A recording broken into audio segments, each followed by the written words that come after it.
Today I will be talking about adding student loan assistance to the compensation package. Before we get to the how, we need to discuss the why. Right now, 44 million Americans are burdened by student loan debt, collectively owing about $1.5 trillion. In the last decade, this number has risen 116%. About 65% of those $1.5 trillion belongs to Americans under the age of 40. Recently, higher education is becoming more of a requirement instead of a privilege for young adults joining the professional workforce, with 7 out of 10 students graduating with loans totaling about 37,172. It is only about 10% less for adults between the ages of 40 to 49 years old. One could argue that difference is due to either 1, having a few more years to pay it off, or 2, inflation. However, because of this debt, young workers are postponing major milestones in life like marriage, buying homes, or even retirement planning. While student loan debt is not only a millennial problem, by 2025, millennials will make up 75% of the labor force in the United States. A recent survey of 500 employees between the ages of 22 and 33 highlights how student loan debt negatively impacts their focus, well-being, and retirement planning. Many of them also have delayed the pursuit of additional education to avoid getting themselves further into debt. Of the 500 surveyed, more than half indicated that they worry about student loan debt most or all the time, while 65% say that they have considered seeking a second job to help pay off their loans. Overwhelming student loan debt could lead to younger workers being distracted and unfocused at work. A survey for the same 500 employees illustrates the sheer magnitude of them to want more from organizations. Out of the 500 employees, 430 said that they would commit to an organization for 5 years if it meant the organization would help them pay back their student loans. 460 said they would take advantage of a match for student loan repayment similar to a 401k match. 445 said they would use long-term financial planning tools or advice, and about 633 said they would take advantage of free access to a student loan debt counselor. The addition of student loan repayment to the benefit compensation package would not only be useful to employees, but to the organizations as well. Nearly every business relies on and benefits from the investment employees have made in higher education, whether that's through obtaining professional certifications or earning undergraduate and postgraduate degrees. This addition to the benefit package would give the organization leverage against its competitors in terms of recruiting and retaining top talent. Financially, contributions would be able to be deducted as a business expense. As part of pandemic relief, organizations can provide up to $5,250 in student loan repayment benefits tax-free through 2025. For employees, the feeling of having a financial support promotes improved motivation and productivity, which in turn creates a more profitable environment. There are a few options that employers could take when considering student loan repayment options.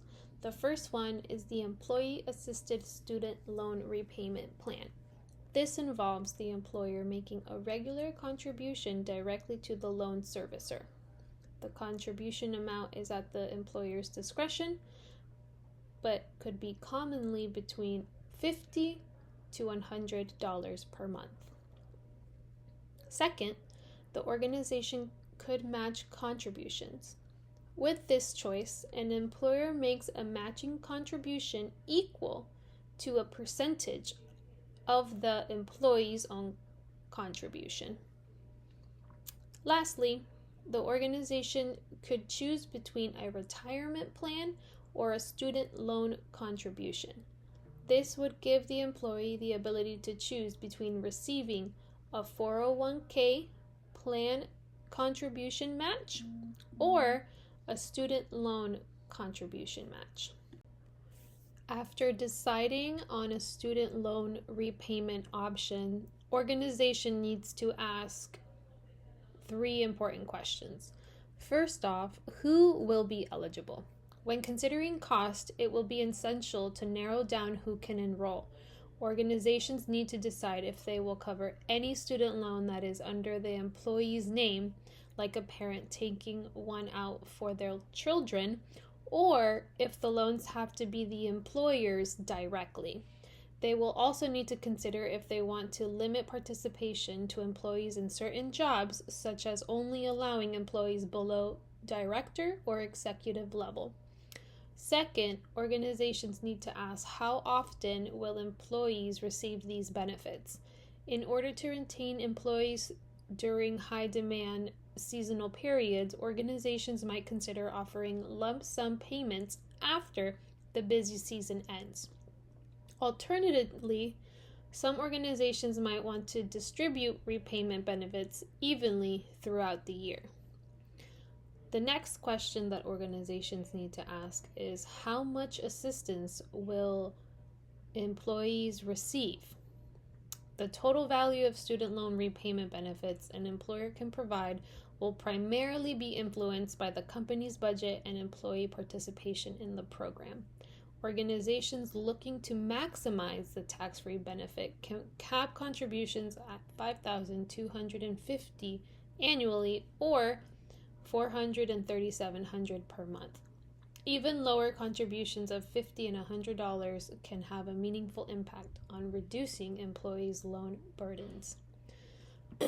Some organizations might choose to set a lifetime cap on these benefits, somewhere between $10,000 to $15,000 per employee.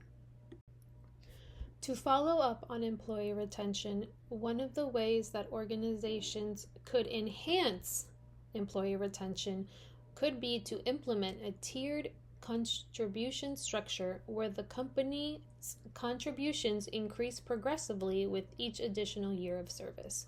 This approach incentivizes long-term commitment and aligns financial support with employee tenure. This would also serve as a tangible way for employees to see the reward for their loyalty. Over time, this approach can lead to greater workforce stability and improved organizational performance. Something to consider would be that this type of benefit would not interest all employees. Older workers, those without debt, or that have already paid off their debt, might not care for this new benefit. Implementing this benefit should also not come at the expense of another. Therefore, it would be in the organization's best interest to leave it as an option so employees could make the informed decision on whether or not they would like to enroll. The organization would also have to take the time to research that the third-party provider they are hiring to assist with these repayments do just that. Many providers market themselves as repayment servicers, but end up only refinancing employee student loans, further perpetuating the issue. In order to get the ball rolling with this new benefit, the first order of business would be to release information regarding the plan structure to all of the employees and opening discussions so that they would be able to get their questions answered. Since it is something that is only recently being implemented nationwide, it would be normal for employees to have many questions. Next would be to open enrollment, ideally presenting the new benefit at least a quarter before enrollment to allow for employees to ask any and all questions that they might have. Once they have an idea of how many employees will be utilizing the new benefit, depending on the type of repayment plan chosen, the organization would be able to decide on what repayment looks like for each individual employee, or if the organization is going to decide to offer the same repayment amount across all employees. The last step is the most important. Keeping the dialogue open between the employer and employee allows for them to have a greater support while using their benefits. Those 89% of employees I mentioned earlier said that they would use long-term financial planning tools or advice. Being available to employees after enrollment is one of the best ways to continue to support them.